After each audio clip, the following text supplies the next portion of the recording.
ಜೈ ಗುರುದೇವ. ನಮಸ್ತೆ ಸ್ನೇಹಿತರೆ, ನಾನು ನಿಮ್ಮ ಪ್ರವೀಣ್ ರಾವ್. ಇವತ್ತು ಗುರುವಾರ. ಶ್ರೀ ಗುರುಚರಿತ್ರೆ 29ನೇ ಅಧ್ಯಾಯನ ಕೇಳಿ ಶ್ರೀ ಗುರುಗಳ ಕೃಪೆಗೆ ಪಾತ್ರರಾಗೋಣ.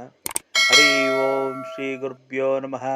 ನಾಮಧಾರಕನೇ, ಈ ಎಲ್ಲ ಚಮತ್ಕಾರಗಳನ್ನು ಕಣ್ಣಾರೆ ನೋಡುತ್ತಾ ಕುಳಿತಿದ್ದ ತ್ರಿವಿಕ್ರಮಯತಿಯು, ಗುರುದೇವ, ಆ ಪತಿತನಿಗೆ ಮೊದಲು ಜ್ಞಾನೋದಯವಾದದ್ದು ಹೇಗೆ, ನಂತರ ಜ್ಞಾನಹೀನನಾಗಿ ಪತಿತನಾದದ್ದು ಹೇಗೆ ವಿವರಿಸಿ ಹೇಳಬೇಕೆಂದು ವಿನಂತಿಸಲು, ಗುರುಗಳು ಭಸ್ಮದ ಮಹಿಮೆಯನ್ನು ಈ ರೀತಿಯಾಗಿ ಹೇಳತೊಡಗಿದರು.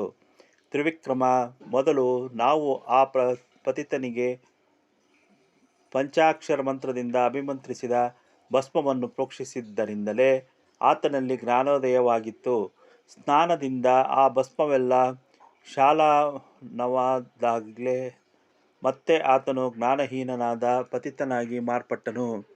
ಭಸ್ಮಧಾರಣ ಮಾಡುವವನು ಪುನೀತನಾಗುವನು, ಬ್ರಹ್ಮಜ್ಞಾನಿಯಾಗುವನು. ಕೃತಯುಗದಲ್ಲಿ ವಾಮದೇವನೆಂಬ ಯೋಗಿಯು ಮೈತುಂಬ ಭಸ್ಮ ಲೇಪಿಸಿಕೊಂಡು ಅರಣ್ಯದಲ್ಲಿ ಕಾಮಕ್ರೋಧರಹಿತನಾಗಿ ಸಂಚರಿಸುತ್ತಿದ್ದನು.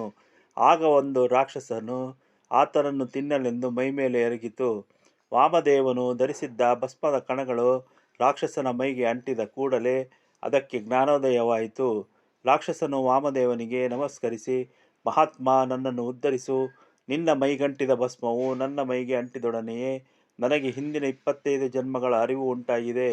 25ನೇ ಹಿಂದಿನ ಜನ್ಮದಲ್ಲಿ ನಾನು ದುರ್ಜಯನೆಂಬ ಹೆಸರಿನ ಅರಸನಾಗಿದ್ದೆ. ಆಗ ನಾನು ಪ್ರಜಾಪೀಡನೆ, ಪರಸ್ತ್ರೀಯರ ಮೇಲೆ ಬಲಾತ್ಕಾರ, ಮದಿರಾಪಾನ ಮುಂತಾದ ಅನೇಕ ಪಾಪ ಕೃತ್ಯಗಳನ್ನೆಸಗಿದೆ. ಅದರ ಫಲವಾಗಿ 100 ವರ್ಷ ನರಕಬಾಧೆಯನ್ನು ಅನುಭವಿಸಿದೆ.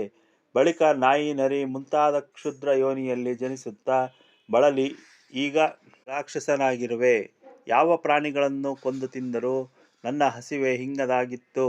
ಅದಕ್ಕಾಗಿಯೇ ಇಂದು ನಿಮ್ಮನ್ನು ಹುರಿದು ತಿನ್ನುವ ಉದ್ದೇಶದಿಂದ ನಿಮ್ಮ ಮೇಲೆರಗಿದೆ. ಆದರೆ ನಿಮ್ಮ ಅಂಗಸ್ಪರ್ಶದಿಂದ ನನ್ನ ಪಾಪ ದಾಹಗಳೆಲ್ಲ ಶಾಂತವಾದವು.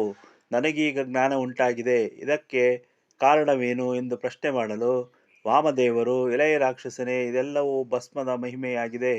ನಾನು ಧರಿಸಿದ ಭಸ್ಮವು ನಿನ್ನ ಮೈಗೆ ಸೋಕಿದ್ದರಿಂದಲೇ ನಿನಗೆ ದಿವ್ಯ ಜ್ಞಾನ ಉಂಟಾಯಿತು. ಈ ಭಸ್ಮದ ಮಹಿಮೆ ಹೆಚ್ಚಿನದಾಗಿರುವುದರಿಂದಲೇ ಸದಾ ಶಿವನು ಇದನ್ನು ತನ್ನ ಅಂಗಭೂಷಣಕ್ಕಾಗಿ ಮಾಡಿಕೊಂಡಿದ್ದಾನೆ. ಪಂಚಾಕ್ಷರಿ ಮಂತ್ರದಿಂದ ಅಭಿಮಂತ್ರಿತವಾದ ಈ ಭಸ್ಮವನ್ನು ನಿನ್ನ ಮೈಗೆ ಲೇಪಿಸಿಕೋ, ಅಂದರೆ ನೀನು ಇನ್ನಷ್ಟು ಪುನೀತನಾಗುವಿ ಎಂದು ತಮ್ಮ ಬಳಿ ಇದ್ದ ಭಸ್ಮವನ್ನು ಆ ರಾಕ್ಷಸನಿಗೆ ಕೊಟ್ಟರು. ಆಗ ರಾಕ್ಷಸನು ಕೃತಜ್ಞತೆಯಿಂದ, ಮಹಾಗುರುವೇ, ನಾನು ರಾಜನಾಗಿದ್ದ ಜನ್ಮದಲ್ಲಿ ಜಲಾಶಯವೊಂದನ್ನು ಕಟ್ಟಿಸಿದ್ದೆ. ಆ ಪುಣ್ಯ ಫಲದಿಂದಲೇ ನನಗೆ ನಿಮ್ಮ ದರ್ಶನವಾಗಿದೆ.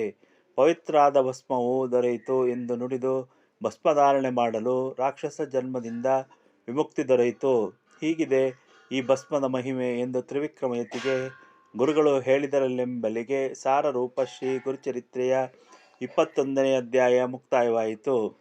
ಧನ್ಯವಾದಗಳು. ಇಷ್ಟ ಆದರೆ ಲೈಕ್ ಮಾಡಿ, ಕಮೆಂಟ್ ಮಾಡಿ ಹಾಗೂ ಸಾಧ್ಯವಾದಷ್ಟು ಶೇರ್ ಮಾಡಿ.